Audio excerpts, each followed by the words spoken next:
नमस्कार, prime debate में आपका स्वागत है। हम ग्लोबल पंजाब के नॉर्थ अमेरिका के दर्शकों का और संगत टीवी के यूके और यूरोप के दर्शकों का भी स्वागत करते हैं। 1984 की सिख विरोधी हिंसा से जुड़े एक मामले में कांग्रेस के पूर्व सांसद सज्जन कुमार के बरी होने से सिख समुदाय में जबरदस्त नाराजगी है। देश भर में सिख समुदाय के लोग इस फैसले का विरोध कर रहे हैं। इस बीच सवाल उठ रहा है कि जब इस मामले में अभी उच्च न्यायालयों का दरवाजा खुला है तो क्या विरोध प्रदर्शन बनता है? 1984 की सिख विरोधी हिंसा से जुड़े एक मामले में कांग्रेस के पूर्व सांसद सज्जन कुमार को कोर्ट से बरी होने को लेकर सिख समुदाय में गुस्सा देखा जा रहा है। उनका ये गुस्सा थमने का नाम नहीं ले रहा। इस गुस्से की झलक फैसले के दिन ही देखने को मिल गई थी, जब अदालत के बाहर सैकड़ों सिखों ने फैसले के विरोध में जमकर नारेबाजी की। फैसले के एक दिन बाद सिखों ने दिल्ली में मेट्रो की रफ्तार ही थाम दी। वहीं एक और दिन बाद बड़ी संख्या में सिख समुदाय के लोगों ने कांग्रेस अध्यक्ष सोनिया गांधी के आवास 10 जनपद के बाहर जमकर प्रदर्शन किया। कांग्रेस अध्यक्ष के घर के अलावा सैकड़ों प्रदर्शनकारी अकबर रोड स्थित कांग्रेस मुख्यालय के बाहर भी प्रदर्शन करते दिखे।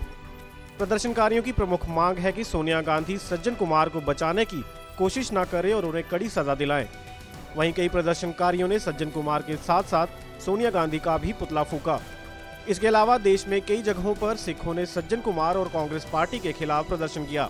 अदालत के फैसले से नाराज सिखों का मानना है कि सज्जन कुमार को बरी करने का निर्णय राजनीतिक दबाव में आया है।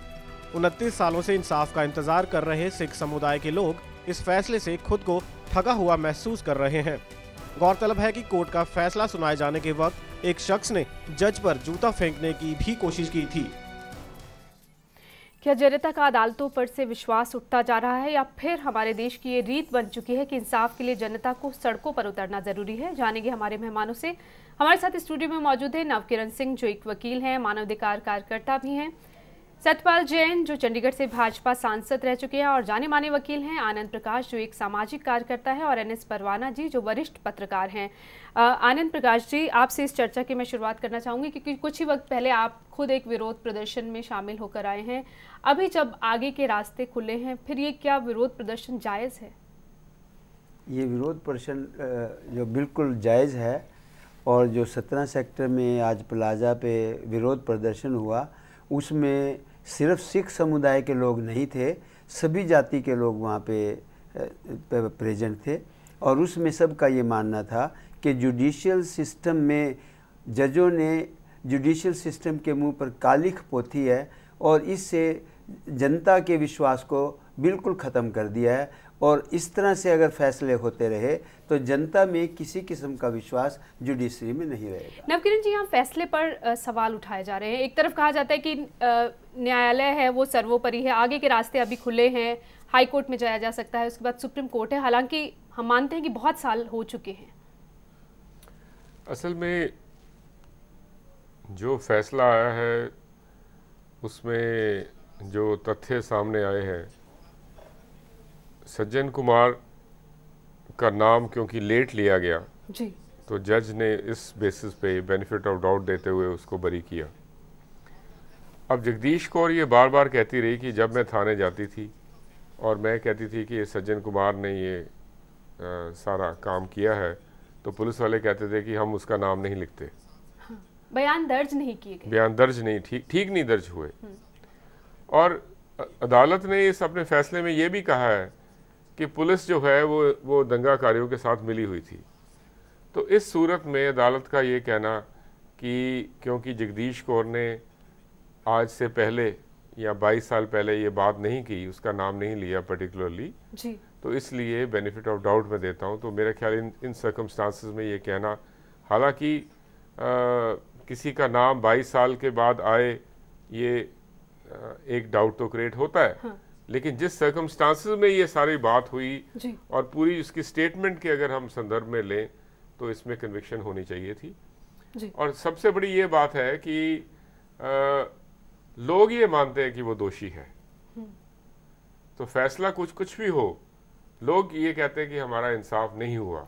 सतपाल जी, लोगों के विश्वास के आधार पर क्या फैसले लिए जा सकते हैं? देखिए, ये जो निर्णय आया है कल या परसों, जो निर्णय आया है सज्जन कुमार जी वाला, ये निर्णय आप अदालतों के आम निर्णय के साथ इसका मुकाबला नहीं कर सकते। दो तरह के अपराध होते हैं। एक अपराध होता है जिसे हम बोलते हैं ब्लाइंड मर्डर, जो किसी ने चौक पे मोहल्ले में घर में कर दिया, जिसको ना किसी ने देखा ना किसी के सामने बात हुई, उसका जब निर्णय आता है तो आम आदमी को मालूम नहीं होता कि ये कौन था कौन नहीं था, इसलिए उसकी प्रतिक्रिया बिल्कुल विभिन्न होती है। ये एक ऐसा अपराध था जिसको देश की जनता ने अपनी आंखों के सामने देखा। हजारों लोगों ने देखा। लोगों ने देखा कि किस तरीके से श्रीमती इंदिरा गांधी की हत्या के बाद सज्जन कुमार थे, टैक्स किलर थे, जत्थे के जत्थे लेकर जा रहे थे, समूह के समूह लेकर जा रहे थे, लोगों को मरवा रहे थे, उकसा रहे थे, और उसके जो पीड़ित हैं वो आज तक लोगों की आंखों के सामने हैं। आप कहीं जाते, क्यों इतना साल निकल गए और अभी तक कोई 29 साल बाद जो फैसला आ रहा है वो ऐसा है? मैं इसलिए कह रहा हूं ना कि लोगों के सामने है। आप कहीं जाते हैं तो आपको विधवा नजर आती है जो उस समय जिसके पति को मार दिया गया था, एक माता नजर आती है जिसके बच्चों को जिंदा जला दिया गया था। तो जब तक वो जनरेशन खड़ी है जिन्होंने सब कुछ अपनी आंखों से देखा है, उनके सामने जब अदालत का निर्णय आता है और वो भी कि आपको शक के आधार पर उनको छोड़ रहे हैं, तो एक गुस्सा होना बड़ा स्वाभाविक है। दूसरी बात आप समझ लीजिए, अदालत का निर्णय होता है उस साक्ष्य के आधार पर जो जांच करने वाली एजेंसी अदालत के सामने लाती है, और यहां पर खुलेआम आरोप लग रहे हैं कि देश की वर्तमान सरकार और उसकी एजेंसी, चाहे सीबीआई है चाहे पुलिस है, वो सत्तारूढ़ दल के नेताओं को, कांग्रेस के नेताओं को हर कीमत पर बचाना चाहती है। यानी सीबीआई की भूमिका पर सवाल उठ रहे हैं। इन्वेस्टिगेटिंग एजेंसी अगर थोड़ा सा गवाह को भी इधर उधर दो लाइनें कर देगी, समय का आगे पीछे कर देगी, तो उसका रियली, क्योंकि क्रिमिनल लॉ में बेनिफिट ऑफ डाउट जाता है अक्यूज्ड को, मुलजिम को, तो ये एजेंसीज ने जो इसमें हरकत की है, मैं समझता हूं लेट नाम लाना, प्रॉपर एविडेंस ना लेना, तो इसके कारण वो बात आपकी सही है कि आगे के दरवाजे खुले हैं। अभी हाई कोर्ट में जाएगा, सुप्रीम कोर्ट तक मामला जाएगा, लेकिन क्योंकि लोगों ने सब चीजें अपनी आंखों से देख ली हैं और निर्णय उसके प्रतिकूल आया है, इसलिए लोगों का गुस्सा होना बड़ा स्वाभाविक है। इसमें कोई भी अननेचुरल चीज नहीं है। हाँ, परवाना साहब, आप भी इस पूरे मामले को देख रहे हैं। 29 साल हो चुके हैं, लोग फैसले का इंतजार कर रहे थे, अब फैसला अदालत का आया है और गुस्सा अब कांग्रेस नेताओं पर उतर रहा है। क्या ये सही है? और जैसे कि सतपाल जी कह रहे हैं कि एक सीबीआई की भूमिका पर भी सवाल उठ रहे हैं। देखो जी, पिछले कई वर्षों से मैं देख रहा हूँ कि सीबीआई के रोल पर लोग नुक्ताचीनी कर रहे हैं, क्रिटिसिज्म कर रहे हैं, और सीबीआई पर जो एलिगेशंस अब लग रहा है कि ये तो कांग्रेस की एजेंसी बनकर रह गई है, आम लोग इस बात के लिए कह रहे हैं। इस केस में ये जो एंटी विरोधी सिख दंगे हैं, ये दिल्ली के जो 1984 में जो हुआ, इस केस में मैं समझता हूँ कि सीबीआई ने कोई अपनी भूमिका जो है, अपना रोल जो है ना, वो कुछ सेटिस्फैक्टरी नहीं निभाया उसने जी। वो कई कमेटियाँ बन चुकी हैं इसकी जी, कोई कमीशन बने, कई कमेटियाँ बनी, लेकिन नतीजा बिल्कुल ही ज़ीरो एक तरह से जी है। अब 29 साल हो रहे हैं, कब तक लोग इस बात का इंतज़ार करेंगे जी। मैं बड़े दुख के साथ ये कह रहा हूँ, मेरे दोनों बड़े मेहरबान बड़े सीनियर कुलीग हैं, जैन साहब और सरदार साहब, जो कुछ भी है, ऐसा दिखाई दे रहा है कि एटलीस्ट 1984 के इसको सिख विरोधी दंगे नहीं कहना चाहिए, जो मैं समझता हूँ हिंसा है ये। यस हिंसा है। इन पर तो माफ़ कीजिएगा, कत्लेआम का एक पर्टिकुलर कम्युनिटी को निशाना बनाया गया है और उनको अभी तक इंसाफ नहीं मिला है। अब लोग चिल्ला रहे हैं और उनकी चिल्लाहट जो है वो बिल्कुल ठीक है, कोई शक ही नहीं है। आपको लगता है जायज है जी? ठीक है जी कि कांग्रेसी लीडर जो है उनका आज डायरेक्टली शायद इसमें लीडरशिप आज की जो है कांग्रेस की डायरेक्टली उसमें शायद इन्वॉल्वमेंट ना हो, लेकिन जो लोग हैं वो चाहते हैं कि जिन पर आरोप लग रहे हैं उस पर कांग्रेस कुछ स्टैंड ले। इस वक्त जर्नैल सिंह हमारे साथ जुड़े हैं, वरिष्ठ पत्रकार हैं, दिल्ली से जुड़े हैं फोन लाइन पर। जर्नैल जी, हम ये चर्चा कर रहे हैं कि क्या इस तरह सड़कों पर उतरना ठीक है जब अदालत के आगे के रास्ते खुले हुए हैं? देखिए, सड़कों पे उतरना बिल्कुल जायज है। इस देश में जब तक आप कोई हंगामा नहीं क्रिएट करते हैं तब तक कोई सुनता नहीं। मैं आपकी बहस सुन रहा था, सीबीआई की बात जो है, सीबीआई पे शक की सुई जाती जरूर है, क्योंकि जब उसके खिलाफ गैर जमानती वारंट तो जारी हुआ तो सीबीआई ने में मिल नहीं रहा है। जिस आदमी को जेड सिक्योरिटी है वो आज तक एक दिन भी अरेस्ट होके जेल में नहीं आया, तो एक बार भी अरेस्ट नहीं हुआ। लेकिन सबसे बड़ी जो जिम्मेवारी दिल्ली पुलिस की इस केस में थी, 6 पुलिस अफसर उनके जो है इसमें उसकी तरफ से डिफेंस की तरफ से गवाह बने, वो दिल्ली पुलिस ने ही सारे रिकॉर्ड खत्म किए। अभी वेद मारवा जी जो पहले जिन्होंने पुलिस की भूमिका पर अपना इंक्वायरी बिठाई थी, जो बाद में उनको ठप कर दी गई, उन्होंने कहा कि ये सारे जो रोज नाम से सारे उन्होंने जब्त किए थे वो आज तक रिकॉर्ड सामने नहीं आया। बात सिर्फ एक केस की भी नहीं है, सिर्फ सत्यवान के केस की नहीं है। 1000 गुरुद्वारों को आग लगाई गई। आप ये मान लो गुरुद्वारा शीशगंज साहब, गुरुद्वारा रकाबगंज साहब, जहाँ गुरु तेग बहादुर साहब ने शहीदी दी है, ये बहुत बड़ा जख्म है। बात सिर्फ एक केस की नहीं कि 5 लोग मारे गए, उसके लिए केस लड़ रहे हैं, उसमें ये टेक्निकल पॉइंट है, ये गवाह पे और नहीं करते। जी जरनैल सिंह, इस पर प्रतिक्रिया जान लेते हैं। जैन साहब, अभी कांग्रेस नेताओं के खिलाफ गुस्सा है, लेकिन एनडीए सरकार भी रही है, उस वक्त भी फैसला आ नहीं पाया। तभी इतने साल, अब 29 साल हो चुके हैं कि लोग इतने गुस्से में कि सड़कों पर उतर रहे हैं। देखिए, एनडीए की सरकार के खिलाफ गुस्से का कोई कारण नहीं है। अगर आप इसके पिछोकड़ में जाएं, सीबीआई तो तब भी थी सर। नहीं, मैं बता रहा हूं आपको जी कि अगर आप इसकी पूरी पीछे सारी इतिहास देखें तो 1984 के बाद लगातार 7-8 वर्षों तक, 10 वर्षों तक केंद्र में भी, दिल्ली में भी कांग्रेस की सरकार रही और उनका पूरा प्रयास रहा इस मामले को ठप किया जाए। ये दिल्ली में जब श्री मदन लाल खुराना जी मुख्यमंत्री बने, आपको याद होगा, मदन लाल खुराना जी ने कमेटियां बना कर, फाइलें निकाल कर एफआईआर लॉन्च करवाए, इन्वेस्टिगेशन चलाई, तब जाकर ये केस चले। जो कत्ल के मुकदमे होते हैं, आमतौर पर उन मुकदमों में 8 साल 10 साल, मेरे सारे वकील जानते हैं, ट्रायल में जहाँ इतने मुलजम होते हैं वो समय लगता है। हमारी सरकार के दौर में कभी सीबीआई ने किसी को बचाने की कोशिश नहीं की। हमने ये मुकदमे खुलवाए, हमने इसके लिए पूरी टीम्स बनाई, और अगर मदन लाल खुराना जी उस समय दिल्ली के मुख्यमंत्री 2-4 साल और ना आते तो मुझे शक है कि शायद ये मामला और ज्यादा रफा दफा हो गया। जरनैल जी, आप क्या कहेंगे?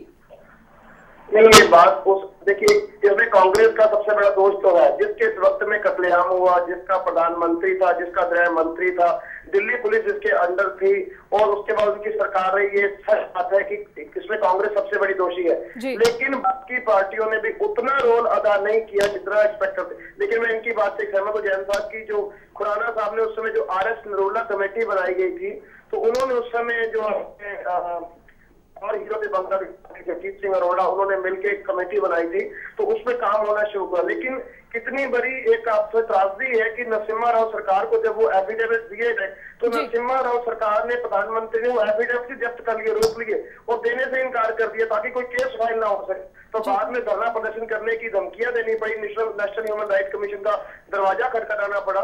तो ये बात सच है कि इसमें सबसे बड़ा दोष तो कांग्रेस का ही है, लेकिन बाकी जो कम्युनिस्ट थे वो तो सबसे पहले वो वहां पे मेन ओपोजिशन बन के आए। उस लेवल पे, जिस लेवल पे मुद्दा उठाया जाना चाहिए था, जिस तरह से इशू को लेना चाहिए था, सब पार्टियों ने वो रोल अदा नहीं किया। मुझे लगता है अल्लामा इकबाल का वो शेर याद आता है, जमहूरियत एक कायदा हुकूमत है जिसमें सिर गिने जाते हैं, तोले नहीं जाते। ये नहीं देखा जाता कि 62 की जंग हो, 65 की जंग हो, 71 की जंग हो, आजादी की जंग हो, क्या आपने कुर्बानियां की हैं, ये देखा जाता है। आपकी वोटें कितनी है। अब गुजरात के मामले में तो 20 लोगों को फांसी भी हो गई। जी बिल्कुल। अच्छा सुना जाए, 170 को उम्र कैद सुनाई जा चुकी है। वो माया कोटलानी 28 साल के लिए अंदर हो गई, SIT भी बन गई, मॉनिटरिंग भी शुरू हो गई। और यही शायद गुस्सा है लोगों में। शुक्रिया जरनैल सिंह जी हमारे साथ जुड़ने के लिए। नवकिरण जी, ये जो उदाहरण दिए जा रहे हैं कि गुजरात के मामले में तो अभी तक इतना फैसला भी आ गया, बार बार इस चीज़ को उठाया जा रहा है कि SIT क्यों नहीं बनाएगी। आपको लगता है CBI पर जो सवाल उठ रहे हैं, आपको लगता है CBI अपनी भूमिका उस तरह से निभा नहीं पाई, और अब जो मामले आए हैं जैसे कोयला घोटाले वाले मामले में भी सुप्रीम कोर्ट ने सख्त टिप्पणी की है, तो वाकई CBI को अब ज़्यादा इंडिपेंडेंसी की ज़रूरत है, इसे स्वतंत्रता की ज़रूरत है? देखिए, बात CBI की स्वतंत्रता की तो है ही है। बात असल में ये है कि ये जो सिखों के ऊपर कत्लेआम किया गया, ये कैसे शुरू हुआ। जब राजीव गांधी का बयान आया कि एक बड़ा पेड़ जब गिरता है तो ज़मीन हिलती है, और लोगों से ये कहा गया, कांग्रेस लीडरों से भी आप कुछ करो, तो ये जो सारी जो कत्लेआम करवाया गया एक बहुत बड़ी साजिश का हिस्सा था जी।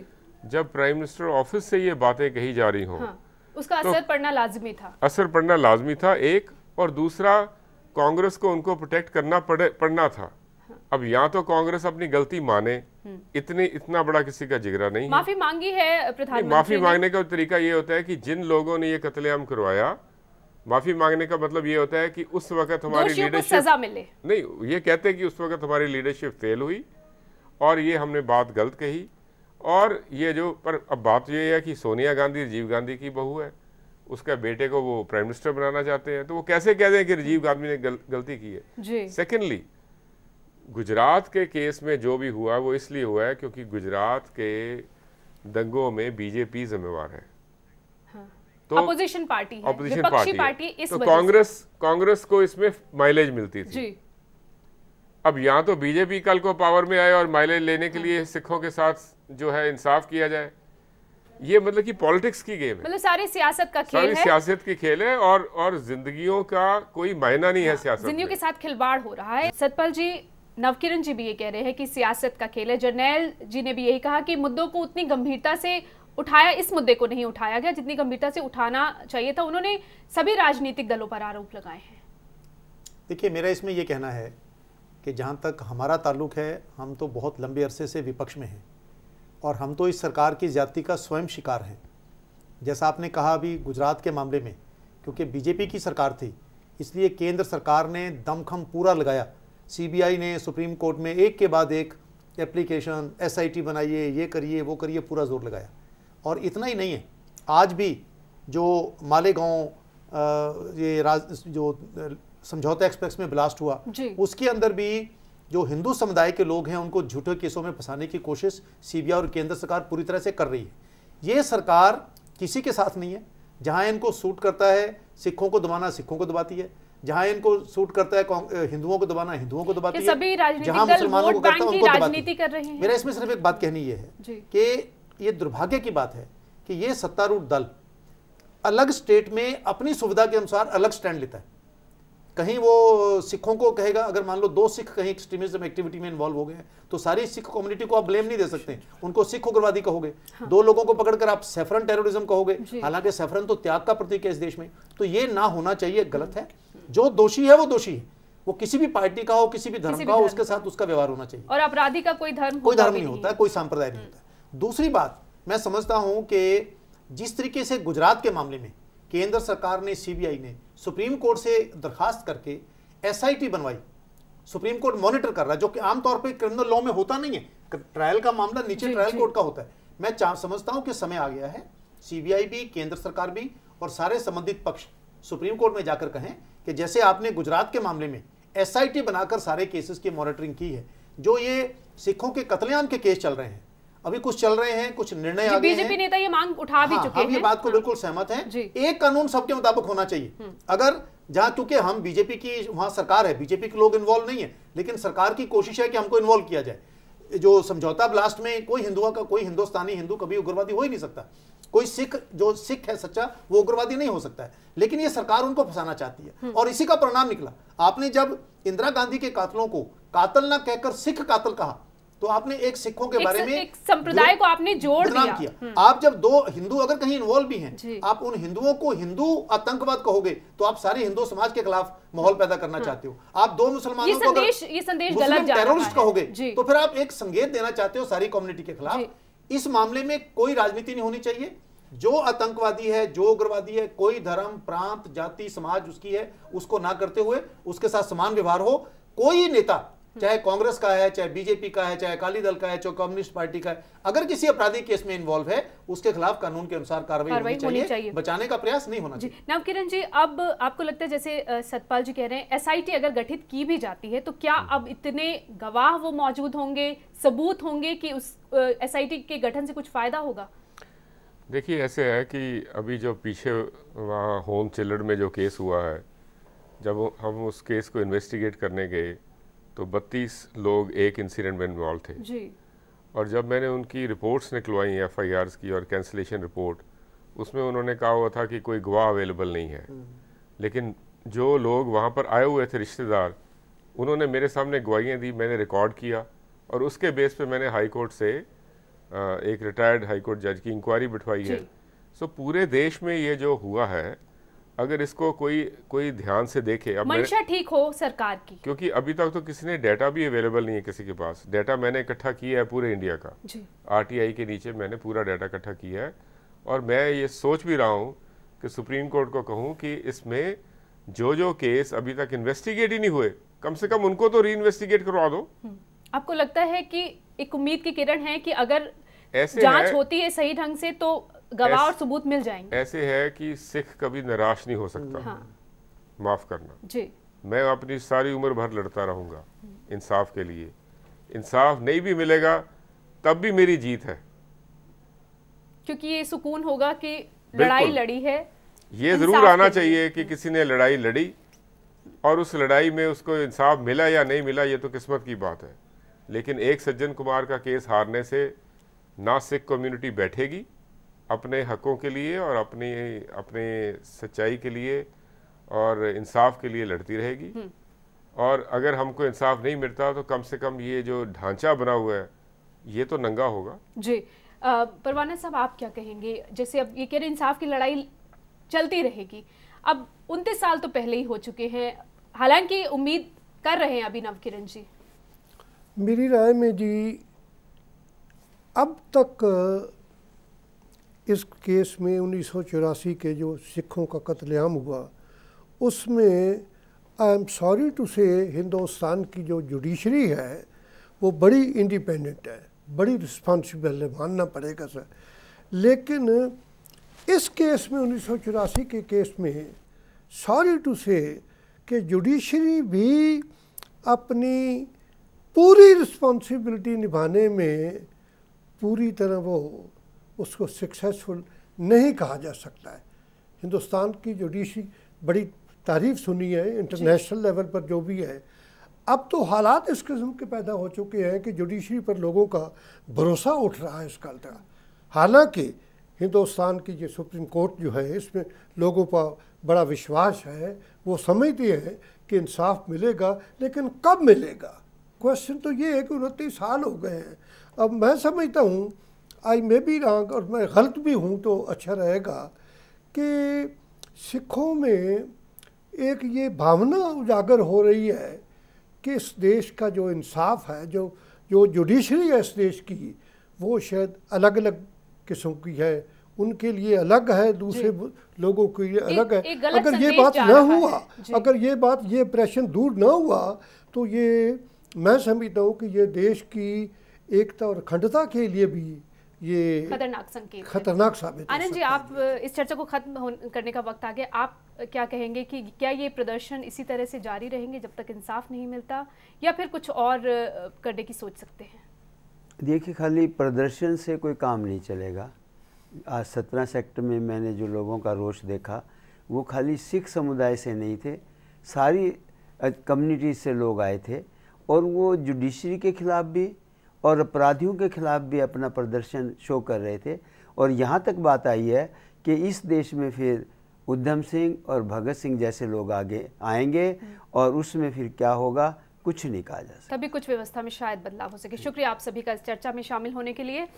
1984 में जब इंदिरा गांधी की हत्या के बाद सिख विरोधी हिंसा हुई थी तो राजीव गांधी के शब्द कुछ यूं थे, when a big tree falls the earth shakes, यानी जब बड़ा पेड़ गिरता है तो धरती कांपती है।